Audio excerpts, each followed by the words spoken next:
J'ai créé cette chaîne YouTube il y a 7 ans. Et durant tout ce temps, j'ai fait plusieurs erreurs.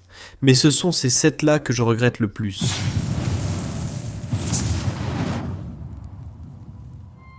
Tout le monde fait des erreurs ou a des mauvais jours, comme disait Hannah Montana en 2006.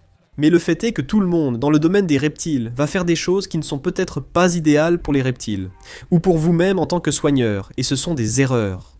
Ce ne sont pas des choses que vous faites exprès, et ce n'est pas grave, tant que vous en tirez des leçons.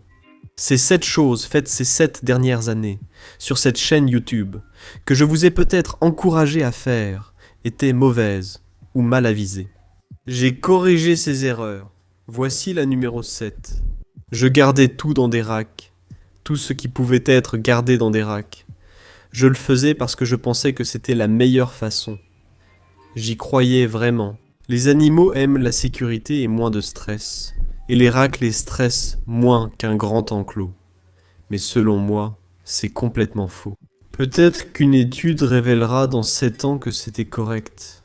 Mais d'après mes propres observations, que j'ai pu faire, surtout au cours des 5 dernières années où je fais ça à temps plein, je peux passer plus de temps avec les animaux, car presque tous les reptiles que j'ai gardés vont mieux dans de grands enclos que dans un rack, et se portent mieux. Ils sont plus actifs, et montrent plus de signes de reproduction, voire une reproduction plus prolifique. Ils mangent mieux, leurs couleurs sont plus belles. En général, ce sont des animaux plus agréables à côtoyer dans presque tous les cas maintenant. Cela dit, je ne diabolise pas les racks, ils ont leur utilité. J'utilise encore des racks pour des choses comme la quarantaine par exemple. On va en parler dans un instant. C'est logique, non ? Quand je reçois 20 serpents de Breach Out Reptile, comme en avril, je n'ai pas assez de terrarium. Je les mets alors en quarantaine, mais pas dans ma salle habituelle. La salle de quarantaine vérifie la santé des animaux avant leur intégration. Ma pièce ressemblait à cela auparavant. Quand tu entrais, il y avait une étagère, une autre étagère, encore une étagère, puis quelques terrariums, quand j'ai commencé. Et aujourd'hui dans mes salles à reptiles, tu vois, ce sont d'énormes terrariums. Certains font 1360 litres, celui-ci 1500 litres. Les étagères restantes ont des usages précis et me semblent encore adaptés. Avant, j'avais 75% d'étagères, maintenant seulement 10%. C'est ainsi que j'aime organiser. J'admets que je n'ai jamais vraiment gardé des 5 à langue bleue en étagère. Avant, je pensais que c'était bien, mais maintenant je sais que non. On apprend et évolue. Je pense qu'on peut partager son avis en ligne sans être parfait, à condition d'accepter de se tromper. Par exemple, Franny, mon grand BCI. Je la gardais dans un petit terrarium d'environ 1 pied de haut, alors que c'est un animal semi-arboricole. Quelqu'un m'a alors dit « Hé, Adam, je pense que tu ne fais pas ça au mieux. » C'est pourquoi je pense qu'il vaudrait mieux la mettre dans un terrarium de 3 pieds. Donc, je l'ai fait. Quelqu'un est simplement venu me donner une idée et je l'ai simplement acceptée. Ce n'était pas quelqu'un qui me mettait la pression ou m'accusait d'être un mauvais soigneur. Je l'ai fait. Cette personne avait raison. Et maintenant, je le dis aussi. Donc, si vous voyez quelqu'un faire quelque chose de mal, comme quelque chose dans cette liste, ne le rabaissez pas sur Internet. Je sais que vous ne le ferez pas en personne. Personne ne fait ça. Les claviers rendent les gens très confiants, beaucoup plus confiants qu'ils ne devraient l'être. Soyez très gentils et expliquez-leur pourquoi, en suggérant une meilleure façon de faire. Cela nous mène au numéro 6. Ma quarantaine n'a pas été idéale, j'ai toujours tendance à mettre des choses en quarantaine. Nous venons d'ailleurs de faire une vidéo sur ouf. Si je n'avais pas appris à faire une quarantaine, j'aurais dû tuer toute ma collection de toute façon. Avant, je faisais une quarantaine d'environ 1 semaine, parfois peut-être 1 mois. Mais c'était à peu près tout. En 2020, j'ai fait une vidéo sur la quarantaine, correcte dans l'ensemble. J'y disais qu'1 mois ressemblait à une longue quarantaine, mais maintenant je sais que ce n'est pas le cas. Pour certains animaux, ils ont besoin d'une quarantaine de 3 mois, 6 mois, voire 1 an. Et certains animaux doivent être testés pour certaines choses. Comme le nidovirus chez les pitons verts arboricoles, par exemple, ce que j'ignorais auparavant. On apprend au fil du temps. Avoir une chaîne YouTube avec beaucoup d'abonnés ne veut pas dire que je sais tout. Si vous pensez que je me trompe, il y a peut-être une meilleure façon de faire. Envoyez-moi un message ou laissez un commentaire. Je suis ouvert à la discussion et souhaite m'améliorer. Donc ce que je faisais quand j'ai commencé, c'est que parfois j'allais à une expo. Et puis j'achetais par exemple une couleuvre faux corail. J'allais juste placer la couleuvre faux corail dans ma pièce principale, dans un rack que je n'ai plus. Il n'y avait aucune quarantaine. Ou peut-être que je mettais un animal en quarantaine parce qu'il avait l'air suspect. Et ça durait, vous savez, 1 semaine, le temps que je l'observe. Ou 3 jours, ou peu importe. C'était une erreur de ma part. Mais j'ai appris. Et j'agis mieux. J'ai des animaux en quarantaine depuis avril dernier. Je garde mes 2 boas arc-en-ciel en quarantaine pour vérifier leur santé, mais je pourrais sûrement les sortir maintenant. Je ne sais pas si je deviens paranoïaque, mais je préfère rester prudent. Numéro 5. Je n'étais pas assez exigeant avec les animaux que je prenais. Et par là, je veux dire que j'étais un peu comme le refuge. Oui, monsieur. Donc quelqu'un m'envoyait un message, vous savez. J'avais quelques centaines d'abonnés, ou un millier d'abonnés. Quelqu'un sait qui je suis. Et j'ai cet animal en particulier. J'ai ce python royal, normal. Tu le veux ? Et je disais oui à tout, ce qui n'est pas bien pour plusieurs raisons. Si tu ne cherchais pas cet animal, est-ce que tu le veux vraiment ? Moi, parfois quand on te présente quelque chose de nouveau, une opportunité. Mais si on te propose juste un python royal normal, c'est différent. Et que tu n'en cherchais pas déjà un, tu devrais probablement dire non. Maintenant, bien sûr, fais ce que tu veux. Moi, personnellement, j'aurais vraiment dû dire non à beaucoup de ces animaux auxquels j'ai dit oui. Je me suis retrouvé avec de nombreux animaux sans réel lien, alors que je voulais seulement leur offrir un bon foyer. Et même si c'est peut-être une chose honorable à faire, ce n'est pas... Je ne pense pas que ce soit ta responsabilité, en tant que passionné de reptiles, de prendre en charge l'animal de quelqu'un d'autre dont il ne veut plus. Donc je me suis retrouvé avec plein d'animaux. J'ai dû ensuite les vendre, parce que je n'étais pas vraiment intéressé à les garder. À la base, j'essayais juste de faire ce que je pensais être la bonne chose. Aujourd'hui, quand on me propose un 5 à langue bleue, je réponds juste « non ». Mais je vais en parler, en espérant que quelqu'un accepte. Je fais maintenant beaucoup de replacements sans accueillir les animaux, ce qui est super. Tu peux aussi le faire sans public, juste en connaissant du monde dans ta région. Quelqu'un te propose un python royal, disons, ou un 5 à langue bleue, peu importe, dis simplement à tes amis « Et voilà ce qui est disponible, voici la photo, est-ce que quelqu'un en veut ?» Et encore une fois, je ne suggère pas, ou je sais que ça peut donner l'impression d'échanger des animaux comme des cartes à collectionner, mais les gens replacent des animaux. C'est la réalité des choses.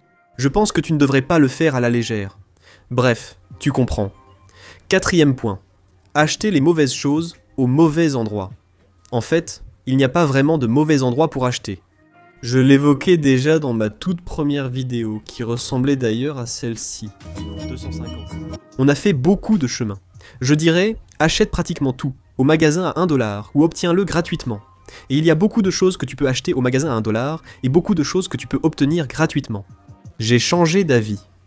Certaines choses devraient être achetées auprès d'un distributeur, créateur ou fabricant spécialisé dans les reptiles. Peu importe ce que j'essaie de dire ici, c'est parce que c'est fait pour les reptiles et que ça durera plus longtemps. Donc c'est une question d'expérience où tu devras découvrir ce qui fonctionne pour toi. Donc on va ajouter ça pour le numéro 3, qu'il y a aussi les terrariums. Avant, je fabriquais la plupart de mes terrariums à partir de enfants. Mélamine, je ne pense pas en être, tu sais, la mélamine brute ne marche pas bien et c'est très lourd. C'est bien pour les racks si tu veux.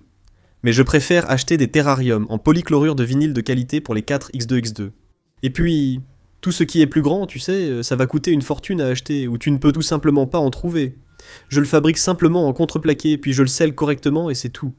Il existe de nombreux endroits pour acheter. Choisis bien et veille toujours à la sécurité de tes reptiles.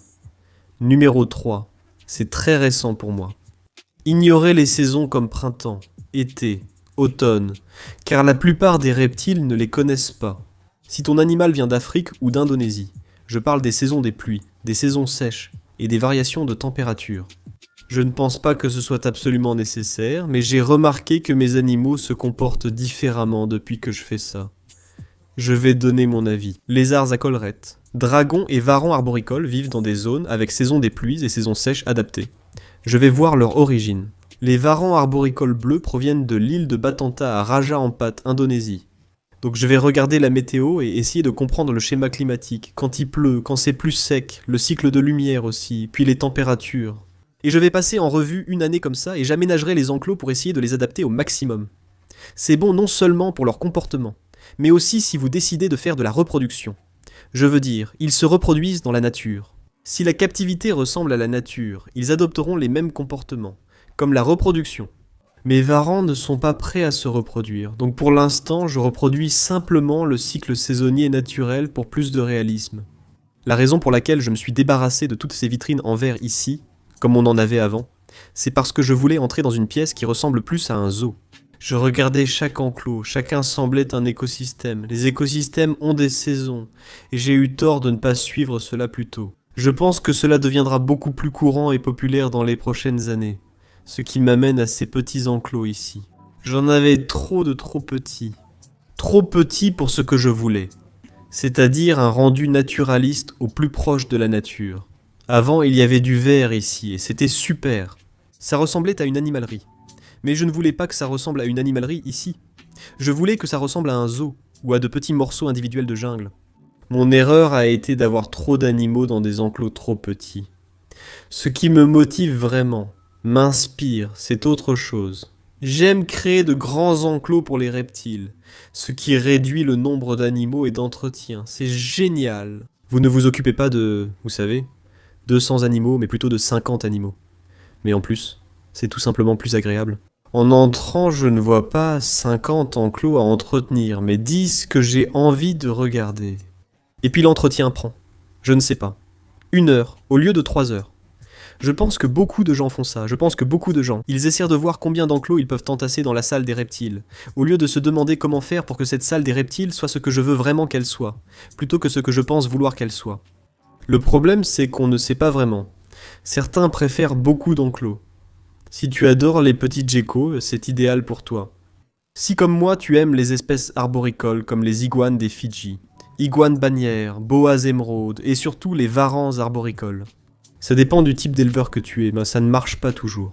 Je ne dis pas que beaucoup de terrariums en verre dans une pièce, c'est mauvais, mais pour moi ça ne convenait pas. D'où mon changement, c'est le but de la vidéo. Faire des erreurs ou ce que tu considères comme une erreur est normal, il suffit de changer. Passons au numéro 1. Reste jusqu'à la fin pour le bonus. Me suis-je un peu éloigné du monde des reptiles ? Je pense que beaucoup d'entre nous aussi. Pendant le Covid, 1 million de podcasts sur les reptiles ont vu le jour, chacun se consacrant à ses loisirs. De nombreuses personnes ont rejoint ce loisir, formant une communauté soudée. Chaque soir, 20 podcasts rassemblaient tout le monde. C'est à ce moment-là que j'ai rencontré beaucoup de gens, et que je me suis vraiment senti connecté à l'industrie et aux loisirs, parce que je parlais tout le temps avec des gens. Je n'avais rien d'autre à faire. Mais ensuite, quand tout a rouvert, je pense que beaucoup d'entre nous se sont déconnectés, et ont simplement décidé de faire autre chose. On était soit épuisés, soit juste. Ce n'était plus pareil, parce que tout le monde n'était plus en ligne et on ne savait pas quoi faire. En plus maintenant, il y avait la nouveauté de pouvoir sortir de chez soi. Donc je ne dis pas que je suis passé à autre chose. J'ai peut-être simplement pris mes distances avec le loisir des reptiles et la communauté plus que je n'aurais dû. Et je pense que la communauté est une grande partie de tout ça. La façon dont j'apprends des choses, c'est en écoutant les podcasts des autres, en parlant avec ces personnes. Et c'est ça qui est génial avec les reptiles. Si tu écoutes Rogan en te promenant ou dans les transports, tu ne peux pas juste le contacter en espérant une réponse. Il ne le fera pas. Mais si tu écoutes, je ne sais pas, Trap Talk, Animaux à la maison ou la table ronde de Daffy. Et si tu contactes ces personnes ou leurs invités, ils vont te répondre et répondre à tes questions. Si quelqu'un parle des gradients de température pour les varans arboricoles bleus et que tu as d'autres questions, tu peux contacter Brandon de Canadian Cold Blood ou un membre du podcast, ils te répondront. Pour moi, la communauté est ce qu'il y a de mieux dans le monde des reptiles. J'ai pris ça pour acquis et m'en suis éloigné, ce qui fut une grosse erreur. J'aurais appris bien plus rapidement en gardant cet intérêt. Et ce n'est pas que je n'étais pas intéressé. C'était juste une sorte de déconnexion. Je pense qu'on est tous passés par là. Et le bonus ? Ma plus grosse erreur ces 7 dernières années, c'est d'avoir cru qu'il y avait une sorte de but final. Concernant les niveaux de gardiens que je visais, ou leur existence, c'est partiellement vrai. J'ai d'ailleurs fait une vidéo complète sur ce sujet, ma dernière vidéo, juste ici, si vous voulez la regarder. J'y explique ce que je veux dire, mais en résumé, j'avais des amis qui avaient des reptiles, qui étaient d'un tout autre niveau, ou du moins je pensais qu'ils étaient un cran au-dessus de ce que j'avais. J'étais le gars qui avait des serpents ognos, des geckos léopards, un dragon barbu et tout ça, et je me disais, un jour, je veux avoir des animaux plus rares, uniques, plus grands. Je n'en suis juste pas encore là. On pense devoir gravir les échelons, mais ils n'existent pas. Choisissez votre domaine, comprenez son fonctionnement avec l'animal, puis regardez cette vidéo. J'ai déjà montré cela ici, lien en description. J'explique tout en détail, sans niveau. Je me souviens avoir vu un ami avec des varans et m'être dit « Les varans sont incroyables ». Mais je n'en suis pas encore là comme soigneur. J'aurais juste dû prendre un varan d'Aki ou de Kimberly Rock. Ou quelque chose de petit avec lequel j'aurais pu apprendre avant de passer à plus grand. Bon, je passe ma commande aujourd'hui. Je vais prendre un varan plus grand. Je vais prendre l'animal le plus grand et le plus unique. Bref. Ceci sera abordé dans une autre vidéo. Je réalise aussi qu'il n'y a pas de niveau de soigneur. Certains soigneurs débutants ne comprennent pas encore le comportement animal et ne devraient pas gérer une espèce avancée. En général, chacun a son parcours et sa façon de faire. Il n'y a pas de chemin unique selon le niveau de soigneur. Et tu dois découvrir les reptiles, ou le groupe de reptiles qui t'intéresse. Dis-moi dans les commentaires ci-dessous quelle erreur tu as commise et comment tu l'as corrigée. Et comme nous faisons des vidéos 2 fois par semaine, ça veut dire que je te verrai dans la prochaine.